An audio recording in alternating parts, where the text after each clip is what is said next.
Hi, welcome back to the channel. Michelle, and today I'm going to talk about my 2023 goals. Now, before I get into this year's goals, I want to recap how last year's goals went. So I will link up above my goals for last year, but really quick, I'm going to summarize them. So I have three main goals I set for myself every year. One's a personal goal, one is a financial goal, and one is a renovation goal. We live in an older house, it's over 100 years old, so we're always having things to fix up, so I always try to plan what we will be doing. So last year's goal, personal goal, was to work on relationships. And I think that's something I have really done well with accomplishing. So this past year, I became the director of our Christian Ed committee at our church. So I organize all the Sunday school things, all the activities. And is it a lot of work? Yes, but I also really enjoy it. I enjoy using the different skills I have and working with kids. So it's a lot of interaction with families and kids. So it's really opened up some areas in my life that and skills I haven't used in a long time. So that's gone really well. I also run a co-op. So this was the first full past year where it was in full swing. I learned a lot, and again, is a lot of work and time. Yes, it is, but there's a lot of benefit to it, a lot of relationships that have formed through that, a lot of other moms that I really enjoy spending time with, and my kids really enjoy spending time with them, and it's nice to have that support group with homeschooling, so that's gone awesome. As far, I've gone out with friends this past year, which is something I have a hard time, putting myself first. That's definitely a issue I have. So actually making time to go out with friends, we went to an art party, we did movie nights. So just having one-on-one time with my friends outside of children or my husband and things like that. So I think with that goal, I did really, really well this year. So on to my financial goals for the past year. I had two financial goals. One was to save up money for a pop-up camper, and the other one was to finish paying off our roof. So like I said in that video, our roof was on the list of things to do renovation-wise, but it literally started leaking in my daughter's room, so we had to finance some of it. We do prefer to do any type of renovations with most of the cash, if not all of it. That way it doesn't become another debt. So if you've watched my channel, we got a pop-up camper. I will link up above the video detailing, our pop-up camper. And we took it out this past summer, and it was really nice. I'm not an outdoors person. I don't really like mosquitoes and like being out in the hot, humid weather, but it worked wonderfully. I talk about the details and that, but it really made camping an enjoyable experience for me, which I think really makes my husband happy because he really enjoys camping. The other financial goal was to pay off our roof, and this is one we did not accomplish, and that's mainly because of the camper. So like I said, camping is something that's really important to my husband. It's something he grew up doing. It's something he wants to have the kids remembering. My oldest is 10 now, so we talked about it, and we kind of bumped up the priority of a camper. It's something we will do once or twice a year, something we do as a family, and something now that we have a camper that I really like, we will do more often. And because of my more expensive taste when it comes to campers, it's pretty much it's pretty much an RV shoved in a pop-up. It has air conditioning, it has a fridge, it has a stove, all those things. Because of that, we did save money towards a camper, but I put us over the amount we saved just because the specific things I wanted. Some made sense, like I wanted a bathroom in the pop-up camper because, if you don't know, my youngest daughter has celiac disease, and especially if we're traveling farther away to places we're not, used to, food options available, it's very important that she has access to a bathroom at all times. Bonus, it has a shower. And air conditioning was the thing that I needed. Like, I don't do well in really cold environments, really hot environments. It makes me physically sick. So because of the upgrades that I wanted, we went over budget, and therefore that impacted some of the extra money we would be putting towards the roof payment. So we are actually only a few months away from paying off the roof, even though we bought the camper. So I'm really excited about that. So that is one goal we did not reach, though. So that's a nice reminder that you don't always reach the goals you set out for, which brings me to my third goal, which was to renovate our first floor windows. And again, because expenses from the camper, like we didn't really take into account all the things we'd have to buy, like a special hose to empty the toilet tank and things like that. So there were added expenses. We had to put a hitch on the back of our van, which was an expense as well. So different things like that just added up. So when it came to renovating our windows, our first floor windows, it just one of those priorities that fell lower and the camper went higher. So, but that gets us into this year's goals. So I'll start with the renovation goals, as I didn't reach the window goal that will be on this year's. And I have a feeling, given, you know, how I've looked at our budget, maybe one of those things where it's a 2-year thing we're saving for the windows. Luckily, they're functional. They're doing everything they can. They're just really old and not energy efficient. So it's something we can definitely wait on, hopefully, fingers crossed, until we have the cash equivalent to replace them, because I don't want to finance them unless it's an absolute necessary type thing. So our renovation goal will be the same as it was before, to save up as much money as we can to replace the first floor windows. I'm sure we'll do small things like I want to do a little bit of repainting, and just like we did last year, we didn't replace the windows, but we did do some small projects. We took down our porch in the back. It's almost a wraparound type thing, but the previous owners didn't put it in correctly. There was no footings, and it was literally sinking into the ground and kind of becoming hazardous. So my father-in-law and my husband took that down an entire day. So we will always have small renovation projects going, because that's what happens when you have an old house. But hopefully the end of the following year, or maybe early next year, we'll be able to do the windows. That would be really exciting.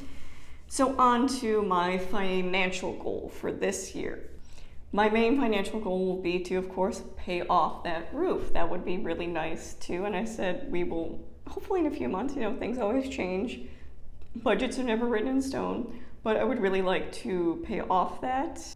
So my only other, I guess, financial goal would be to just, you know, beef up our savings more. We did use some of it towards the camper purchase, and it would be nice to fluff it up more. So our financial goal will be to finish paying off the roof and then just put some money towards savings to kind of fluff what we took out and have more of a security there.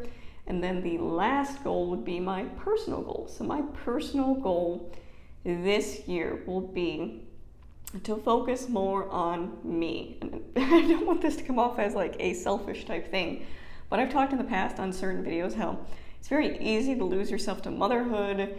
And a year ago, my mother passed away at the age of 56, which I think is super young. And it definitely changed something in me that made me realize, you know, I'm 36, that time, we're not all guaranteed time, and that I really need to spend more time taking care of myself. That's something my mom was never really good at. She was always helping people, always putting herself last. And I think that did have some effects on her overall health. And I don't want to do that to myself. I want to prioritize myself, because if I don't, nobody will. And I don't mean to like throw my husband under the bus, like he doesn't help or anything, but I'm so used to taking everything on myself and doing it all myself. I'm part of the problem with that is I'm a perfectionist, so I kind of think I'm the only one that'll do the job right, but leaning on others that they can do things too. But some of the specific things I'm doing to really prioritize myself is, I've talked previously in a video about skincare and a haul that I did. I'll link that video above. But one thing I really want to do, as far as like diet, I do really well with. We're a gluten-free family of 5. We do a lot of organic produce, things like that. So I think that area of my life I've gotten down and I'm really good at. But when it comes to taking care of things like my skin, I'm not talking about aging or anything like that. I'm talking about I have very dry skin, and just having a skincare routine, not because I want to look a certain way or anything like that, but just because I want to take care of myself, because it's important. It should be a priority. So in that video, I talk about how I got a recent subscription box from my favorite skincare cosmetic brand, 100% Pure, and it's really nice. Every month I get a subscription box, and you can choose, $35, $65, or $100 something, whichever one you want. I chose the $35 one because one, I don't do a lot of skincare yet, and it's just kind of testing things out. But it's really nice. The first month I got a skincare line, so it was a cleanser, a toner, and a moisturizer, which worked awesome, and I'm really liking it, especially in this cold winter weather. I've noticed already that my skin has responded really well to it. I used to get very dry, very almost tight skin, and it was very uncomfortable. So that is improving. I've gotten into the habit of doing it every morning and every night, and after I shower I put on the special oil on my face and everything, and it's improving my skin. It's taking care of myself, which I need to do more of. So one small thing that I've been doing to kind of focus on myself is I just picked up this winter collection tea from David's Tea. And I'm not a big coffee drinker. Caffeine tends to make me anxious and jittery, and I don't like that feeling. But tea, I always prefer tea. So I actually have this little teapot that I've had for years, and it's for loose leaf tea. So it's got the little thing inside that you put the loose leaf tea in. And just getting into the habit of having a cup of tea a day of, school is done, it's before dinner time, it's my time to relax and focus on me. So I will make a cup of tea every day, and there's 20 little packets in here. And usually these little packets will make 2 cups. So I have, a variety of flavors: blood orange, French toast, winter gray, alpine punch, cinnamon orange, hazelnut, peppermint. So just a variety to choose from, and just the act, making myself a cup of tea every day is just really relaxing and enjoyable. So the other thing I really want to focus on is being more creative. I do think I have some natural creative tendencies, but I don't make time for them. It's not something I prioritize. So every Sunday I plan, because if you didn't know, Sundays I tend to not do any social media. I take a break from my phone. We have church, so it's my day to kind of reset. It's my Sabbath, so to speak. So what I want to specifically do during every Sunday is do something creative, intentionally something creative. So I've really been enjoying learning alongside my kids with art, and we've been dabbling in watercolor and acrylics and things like that. And it's funny, growing up, I avoided art so much because as a perfectionist, it was very difficult for me that whatever I made or painted or drew never looked like the example. And I didn't understand at the time that that's the great thing about art, that it's completely unique to each person, that it's not supposed to look like a carbon copy. But as an adult, I see that now, and working with my children and different art techniques we've learned, I realize that I can make art and it doesn't have to be perfect. So something I've definitely been doing more of is painting, drawing, different art things. So I was going to share what I did recently. So this is the acrylic I did. I was really proud of it. It's so cute. It makes me so happy. I've named him Chester, and he sits on our fridge now. Just like I put the kids' stuff up for display, I put mine up for display too. So just taking that little time, have my cup of tea, and do something creative like this that brings me joy. It genuinely brings me joy. And sometimes the kids will join me, and that's completely fine. My 3-year-old loves to paint as well, so he'll get into it. But just learning a new craft, doing something I haven't done before, seeing what creative skills I have that, to put it better, it had kind of been beaten out of me because I've been in the trenches of, early kid motherhood for so long. So the other thing, that I've thought of doing as well is just taking that time that I'm relaxing and either painting or doing something, or just making sure I'm reading. I really do enjoy reading nonfiction. I can't remember the last time I picked up a fiction book that wasn't for my kids. But I enjoy expanding my mind, learning new things. I'm a lifelong learner, and I do really enjoy reading. So I got some Christmas books for Christmas, that I'm going to dive into. I've already read one. This is on Tyranny, 20 Lessons from the 20th Century. Read this one, really good. It talks about kind of how history repeats itself, goes a lot into the Nazi Germany movement, and so it's just little quick tidbits, and I think this will actually be really useful when we talk about American history with my kids when they're a little older, because it's pretty wordy. But I also got The Paradox of Choice, Why More is Less, How the Culture of Abundance Robs Us from Satisfaction. I've not read this book yet, so I can't give you any, review or if I liked it or not, but I look forward to reading.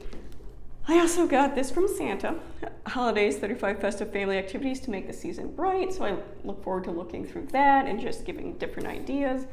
So just taking that time, even if it's just, half a day, once a week, to really focus on myself and nurturing the things that bring me joy and expand my mind. So those are my goals for this year. If you have any questions, leave them down below. Now, thank you for watching.